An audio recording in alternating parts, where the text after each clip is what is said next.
David Antoine, connu sous le surnom de Mystica D, est né sur l'île vibrante de la Martinique. Son enfance a commencé comme beaucoup d'autres, baigné par la chaleur du soleil des Caraïbes et l'amour de sa famille. Sa mère, femme de ménage à la retraite, et son père, maçon habile, travaillaient dur pour subvenir à ses besoins. La vie était simple, mais heureuse.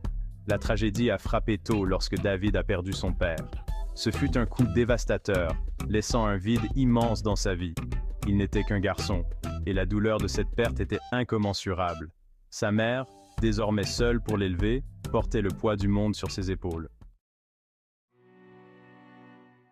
L'adolescence a apporté de nouveaux défis pour David. Le monde semblait moins sûr, moins bienveillant. Il a été confronté à la violence qui l'a profondément marqué. La trahison de ceux qu'il considérait comme ses amis a aggravé ses blessures. La douleur de la mort de son père s'ajoutait à ses épreuves, le laissant désemparé et seul. Les difficultés de la vie auraient facilement pu le mener sur une mauvaise pente. La colère et le ressentiment bouillonnaient en lui, menaçant de le consumer. Mais même au milieu de sa douleur, une lueur d'espoir subsistait. David a trouvé réconfort et force dans des endroits inattendus. La communauté l'a entouré, lui offrant soutien et conseils. Des enseignants ont reconnu sa douleur et l'ont encouragé. Ses actes de gentillesse, petits mais significatifs, lui ont rappelé qu'il n'était pas seul.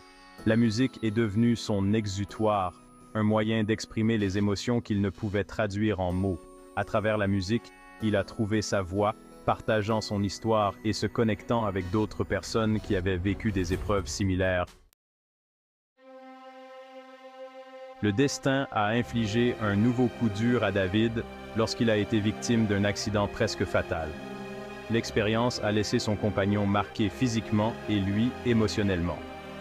Le chemin du rétablissement a été long et difficile pour son compagnon, mettant sa résilience à l'épreuve comme jamais auparavant. Pendant cette période, un ami cher et David ont été victimes d'un braquage à main armée. Cet ami était un soutien constant qui avait toujours été là pour lui. Donc il a fait de même le soutenir à son tour dans le pire moment.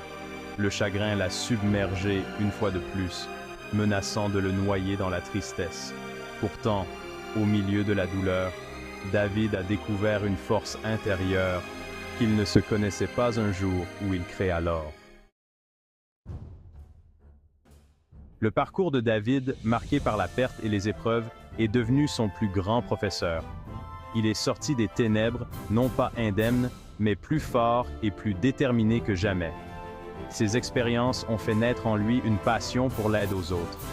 Il a refusé de laisser sa douleur le définir. Il s'est consacré à être une source de force pour ceux qui traversent leur propre combat. Sa musique s'est transformée, porteuse de messages d'espoir, de résilience et de la puissance de l'esprit humain. David a utilisé sa tribune pour plaider en faveur de la paix, de la compréhension et de la fin de la violence. La vie l'avait mis à l'épreuve, le poussant dans ses derniers retranchements, mais elle lui avait aussi montré sa voie. David a appris à se défendre, non pas avec ses poings, mais avec sa voix, sa musique et son engagement indéfectible à faire la différence. Il est devenu un protecteur, une voix pour les sans-voix, utilisant ses expériences pour inspirer et donner du pouvoir aux autres.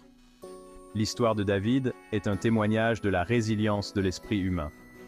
Il nous rappelle que même face à l'adversité la plus inimaginable, l'espoir peut fleurir. À travers son parcours, il nous enseigne l'importance de la communauté, le pouvoir du pardon et le pouvoir transformateur de la douleur lorsqu'elle est mise au service d'une cause.